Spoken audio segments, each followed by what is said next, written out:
Hello my dear student, welcome back to all विंसेकरवार commerce institute.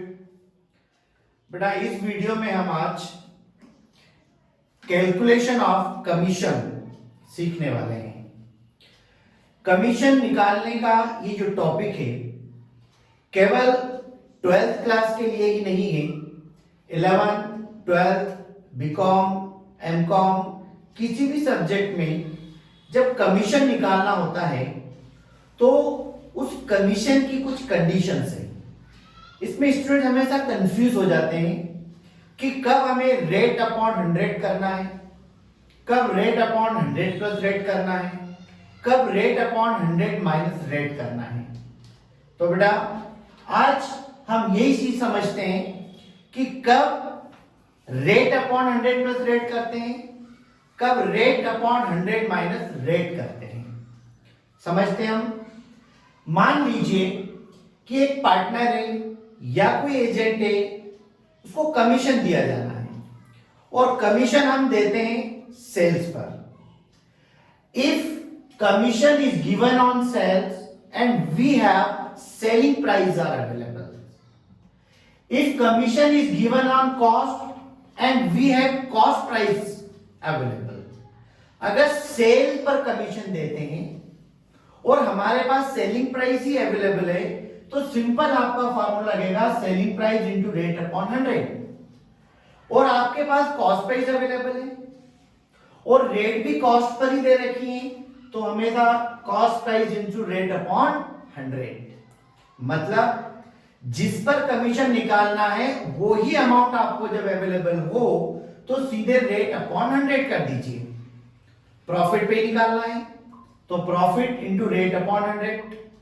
लेकिन profit की condition में मैनेजर कमीशन कैसे निकलता है हम इस पे नेक्स्ट वीडियो में चर्चा करेंगे।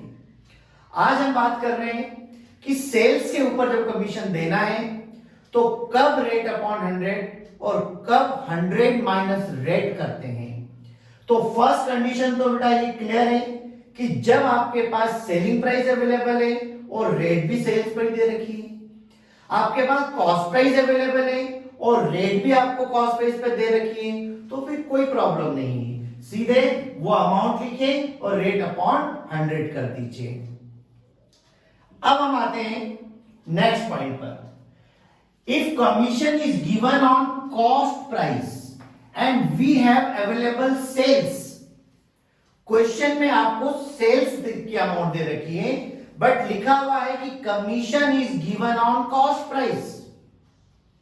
आपके पास सेल्स प्राइस अवेलेबल है और कमीशन किस पर दिया जा रहा है, कॉस्ट प्राइस पर। तो हमेशा selling price into rate upon 100 plus rate करते हैं। ऐसा क्यों करते हैं उसका कारण है, परसेंटेज हमेशा 100 पर होता है। अब मान लीजिए 5% commission is given on cost, तो इसका मतलब ये हुआ कि अगर 100 रुपीज कॉस्ट है उस पे 5 रुपीज प्रॉफिट है तो सेलिंग प्राइस कितनी होगी 105, क्योंकि आपके पास सेलिंग प्राइस की अमाउंट दे रखी है बट प्रॉफिट काय पर दिया जाता है, कॉस्ट प्राइस पर दिया जाता है। तो इसलिए रेट अपॉन 100 प्लस रेट करना पड़ेगा क्योंकि आपके पास सेलिंग प्राइस अवेलेबल है और आप कमीशन जो देते हैं वो देते हैं कॉस्ट प्राइस पर। तो ऐसी कंडीशन में रेट अपॉन 100 प्लस रेट का करा जाएगा। क्लियर बेटा? क्यों करते हैं? कारण ये है कि परसेंटेज का मतलब 100 होता है। अगर कॉस्ट पर परसेंट दे रखा है इसका मतलब सेलिंग प्राइस कॉस्ट से ज्यादा ही होगी। तो कॉस्ट अगर 100 है, 5 रुपीज है तो सेलिंग प्राइस कितनी होगी 105, but we have available selling price. तो आपका फार्मूला हो जाएगा selling price into rate upon 100 plus rate. 10% दे रहे हैं तो 10 अपॉन 110, 5% है तो 5 अपॉन 105। लेकिन ऐसा कब होगा, जब आपके पास परसेंटेज की जो रेट है वो है कॉस्ट प्राइस पर और आपका अवेलेबल है सेलिंग प्राइस, तो हमेशा रेट अपॉन 100 प्लस रेट करा जाएगा। अब दूसरी कंडीशन, कभी कभी क्वेश्चन में रेट अपॉन 100 माइनस रेट करते हैं। ऐसा क्यों? If commission is given on selling price, यानी rate of percentage is given on sales, but we have available cost price. अब आपके पास कॉस्ट प्राइस अवेलेबल है और आप कमीशन किस पर देते हैं? सेल्स पर। तो हमेशा मान के चलिए परसेंटेज तो 100 पर ही होता है। मान लीजिए 5% commission is given on sales, तो इसका मतलब ये हुआ कि अगर 100 रुपीज सेल्स है तो डेफिनेट कॉस्ट उससे कम ही होगी। सेलिंग प्राइस में प्रॉफिट लेस करते हैं तो ही तो कॉस्ट प्राइस आती है ना। तो 100 में से आप 5 माइनस करेंगे तो क्या आ जाएगा? 95। अब हम कमीशन निकालते हैं, cost price into rate upon 100 minus rate. ऐसा क्यों करा हमने? क्योंकि हमें जो परसेंटेज दे रखा है वो सेलिंग प्राइस पर दे रखा है और हमारे पास अवेलेबल क्या है? कॉस्ट प्राइस है। तो कमीशन कैसे निकालेंगे? Rate upon 100 minus rate. इसका मतलब कॉस्ट प्राइस है तो रेट अपॉन कॉस्ट प्राइस ही होना चाहिए, सेलिंग प्राइस है तो रेट अपॉन सेलिंग प्राइस ही होना चाहिए, बट दोनों में डिफरेंस हो जाता है। यह परसेंटेज आपको सेल्स पे दे रखा है और आपके पास अवेलेबल कॉस्ट प्राइस है, तो डेफिनेट इसका मतलब होता है कि सेलिंग प्राइस से कॉस्ट प्राइस कम है, इसलिए हमेशा 100 माइनस रेट करा जाएगा। तो बेटा इस तरीके से कमीशन की हम कैलकुलेशन करते हैं, कभी रेट अपॉन 100 और कभी रेट अपॉन 100 प्लस रेट या रेट अपॉन 100 माइनस रेट करते हैं।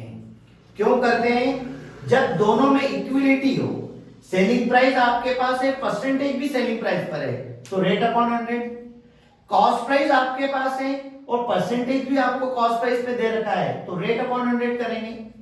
परंतु कभी कभी कॉस्ट प्राइस पे परसेंटेज होता है और आपके पास अमाउंट सेलिंग प्राइस की दे रखी रहती है, तो इसका मतलब आपको सेलिंग प्राइस पे निकालना है कमीशन, तो आपको जो परसेंटेज दिया हुआ है वो किस पर दे रखा हुआ है?